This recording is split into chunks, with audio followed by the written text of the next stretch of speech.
Content warning for the following: kidnapping, murder, sexual assault, domestic abuse, and child abuse. Viewer discretion is advised.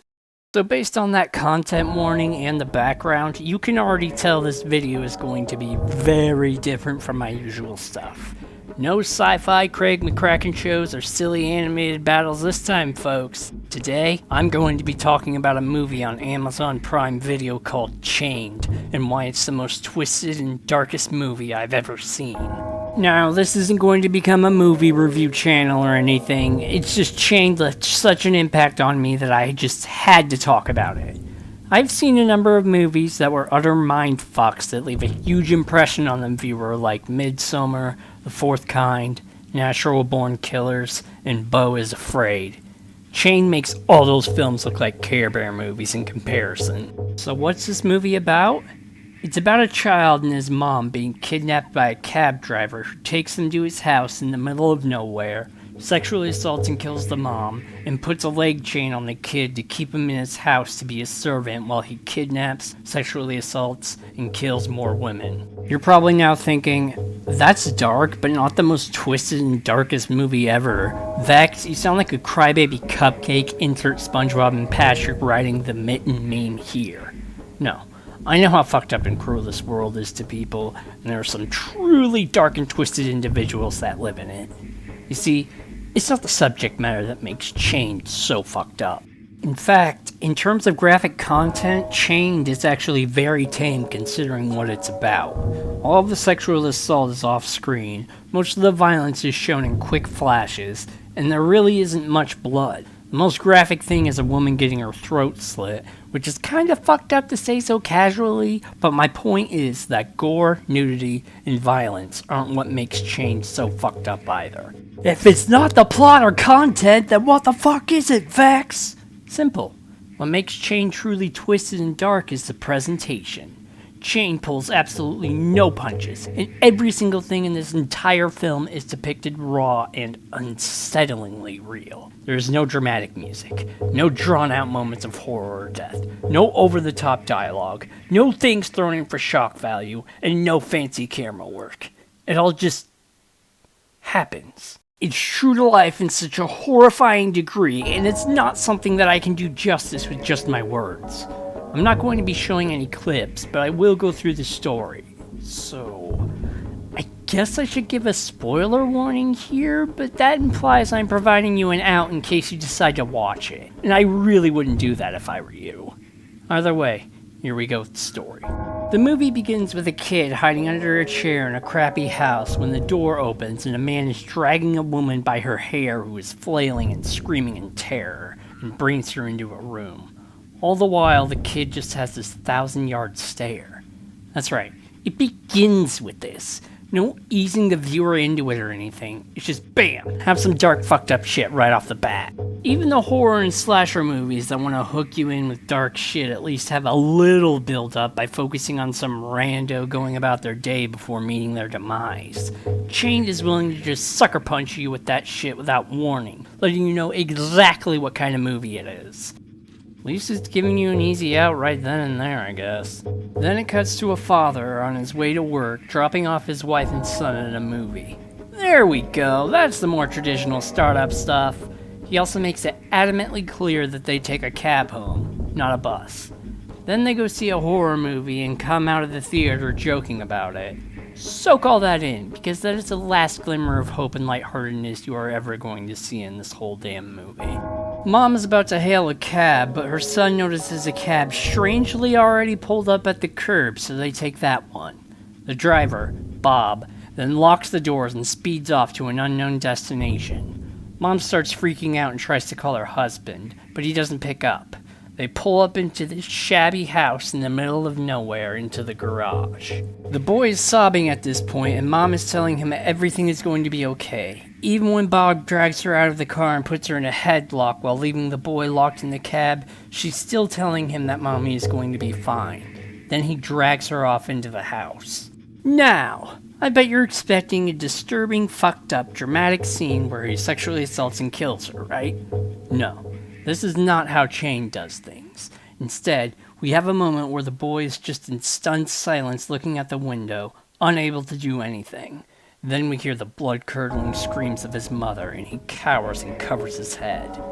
And then everything goes silent. Like the sheer hopelessness of the situation and despair, movies like this usually don't give us the perspective of any third parties involved. It's always the perspective of the murderer and victim. But Chained is just so unapologetically real about it. Like, Bob never says anything menacing, Mom never screams her child's name or, "Help me!" or anything, and the kid doesn't scream either. Everything just happens, for lack of a much better word, naturally. And it's just so fucked up and shocking to present everything like that. Soon Bob returns and knocks the kid out, and when he comes to, he's in a dirty kitchen with a dirty mattress on the ground, a closet, a small bathroom, a tiny living room with a recliner, and a bedroom. There is also a door with a bunch of locks that lead out to the garage, and a dark room filled with dirt. Bob tells the boy his name is now Rabbit. He only eats what Bob doesn't finish. He must clean his house, and when he hears Bob at the garage door, he has to open it within 10 seconds. If he disobeys Bob or gets in his way, he'll get beaten. Rabbit tries escaping by going into the attic that is above the closet and squeezing through the window, but Bob already predicted this and starts pelting Rabbit with rocks. We also see that the surrounding area is just a field in the middle of the woods, so it's not like Rabbit would have anywhere to escape to anyway. Then it cuts back to the home and Rabbit now has a chain attached to his ankle. This gives him access to the kitchen, bathroom, garage door, and the room filled with dirt. Rabbit asks what happened to his mom, and Bob tells him he'll never see her again. There's a time skip to Rabbit as a teenager, and we see that his cleaning duties involve dragging the bodies of the women Bob murdered into the room of dirt, putting them in a body bag, and burying them there. Bob brings in another helpless woman, and Rabbit just watches with a blank stare as Bob drags her into his room. And another task Bob has for him is giving him a newspaper and having him cut out the missing persons entries to put them in what Bob refers to as a scrapbook. One of the entries in the paper is of Rabbit and his mother, which he has no visible reaction to. Really paints a picture of how desensitized Rabbit has become to this fucked up life he's been living for years.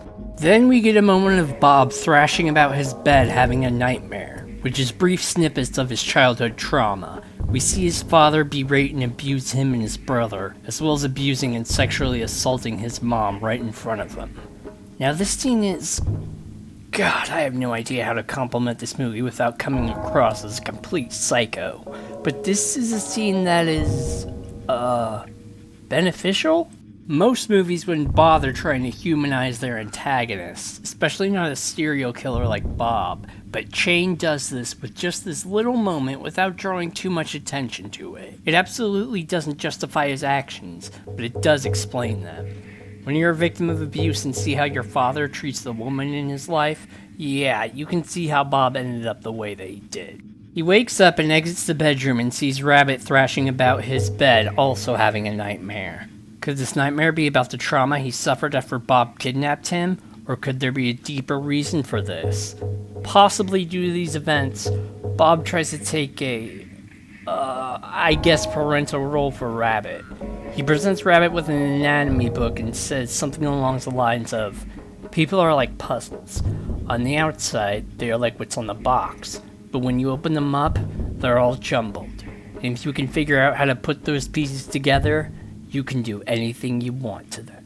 Rabbit gets what he's trying to do and says that he'll never be a murderer like Bob. This pisses Bob off, and as a punishment, which he was saving in case you decide to be a little shit, he gives Rabbit a photo. Said photo is of Rabbit's dad with a new wife and kid, and Bob says, "See this? This is a photo of someone who isn't looking for you or misses you. This is someone who moved on." Now where the hell would Bob get a picture like that? Wasn't Rabbit and his mom just another random kidnapping? Later, a girl comes running out of Bob's bedroom and frantically looking for a way out. She spots Rabbit and asks him how she can escape, and upon noticing he's chained up, she says she'll get him free and they'll escape together.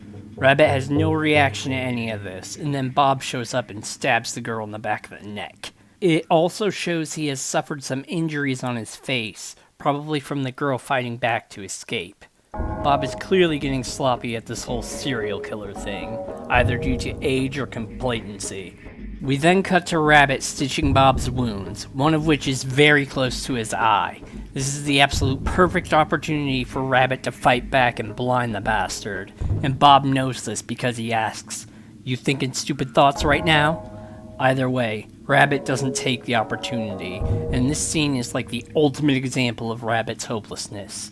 And it honestly makes sense. Let's say he does blind Bob. Then what? He's still chained to the wall, so not only could he still not escape, but Bob could easily get him and very likely would kill him for it.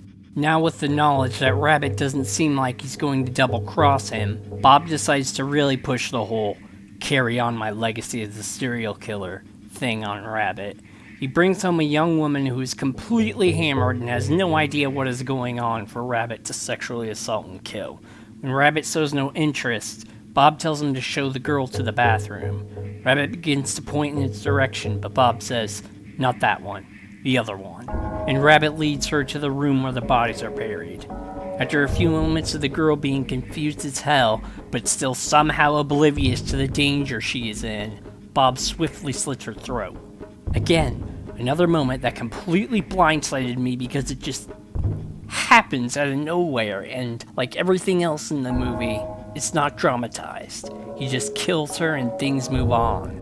Now Bob is fed up with negotiating, gives Rabbit a knife, presents him with a yearbook, and forces him to make a selection by jabbing one of the photos with the knife. He ends up selecting a young girl named Angie, who Bob kidnaps, brings home, and leaves her and Rabbit in his bedroom with a knife. He has this set up as something of an ultimate test of Rabbit's loyalty to him, and he says if Rabbit doesn't kill her, he will. Angie is obviously very afraid, but Rabbit tells her he's not going to sexually assault or kill her, and he has a plan to get her free. Bob then barges in, and Rabbit hesitantly stabs Angie in the stomach with the knife and screams at Bob to get out, which he complies. He then whispers to Angie that it's a non-lethal stab wound, which he knows due to the anatomy book he read. He tells her she should be able to survive for 2 days and gives her a flashlight and a knife. He has her fake her death and drags her body to the dirt room where he puts her in a body bag and buries her. Now the way I describe this makes it sound like it's dramatized, but it really isn't. In fact, a lot of the scene is him and Angie just kind of being there together in absolute silence. Like the sheer gravity of this situation with Angie's life on the line in a damned if you do, damned if you don't scenario, and Rabbit trying to come up with some sort of third solution. In a fucked up way, it's the closest thing you get to a moment of downtime in this movie, honestly. Bob seems to be satisfied with Rabbit's deed, and Rabbit asks him why he kidnaps, sexually assaults, and kills women. Bob is very standoffish and vague with his answers, but with enough prodding from Rabbit, he lays out his belief that they all deserved it from the moment they were born because they, like all women, are sluts and whores. This sort of fucked up rationale actually has some real life backing. Several serial killers that target women, such as the Green River Killer, have very similar beliefs to Bob. Now believing Rabbit is truly loyal to him, Bob decides to take him in his cab to look for another woman to abduct. When they go in the garage, Rabbit just solemnly stares through the backseat window for a moment, like he's mourning the fact that this is where it all began and the last time he saw his mother. Now this moment is kind of dramatized, but we find out that there is a reason for it. He gets in the front seat and they skulk around the streets for a woman that Rabbit could pick out, but he says nothing. Then Bob notices a police car has been following their cab around and he knows that Rabbit did something. He knocks Rabbit out, gets out of the cab, and notices the word "help" written in blood on the cab's back door. So Rabbit wasn't dramatically brooding over the loss of his mother. He was seizing the opportunity to get Bob caught and be free. Bob suspects that Rabbit didn't actually kill Angie either, and he drives back home to finish the job. He digs up the body bag and tears it open, and while Angie is able to fight him off for a bit using the knife, he's able to overpower her. Rabbit then wakes up, shouting Angie's name, gets into the house, grabs a kitchen knife, and fights off Bob. They struggle for a little while, but Rabbit is eventually able to swiftly slit Bob's throat. And again, this just happens. There are no one-liners from Rabbit or some gargling dying words from Bob. It's just a quick kill. Like, it seems unsatisfying for the man who ruined Rabbit's life to be unceremoniously offed like this with zero fanfare or focus, but that's just the reality of killing someone. It's just an instant. Now we cut to a scene of Rabbit arriving at someone's door. We don't know what happened to Angie, but we can assume she went to the hospital and told the authorities and went on living her life. Anyway, the house in question turns out to be Rabbit's dad's, Tim. Weird how he was able to find where he lived, but maybe he just looked it up online or something? Initially, Tim doesn't recognize him, but soon he realizes his long-lost son has returned to him. So Rabbit gets to have a happy ending where he reunites with his dad and lives a life in a nice house with a loving family, right? Oh, sweet summer child. This is Chained. We're not allowed to have happy endings here. Once inside, Rabbit reveals that he discovered a letter in Bob's house that was from Tim, because it turns out Bob is his brother.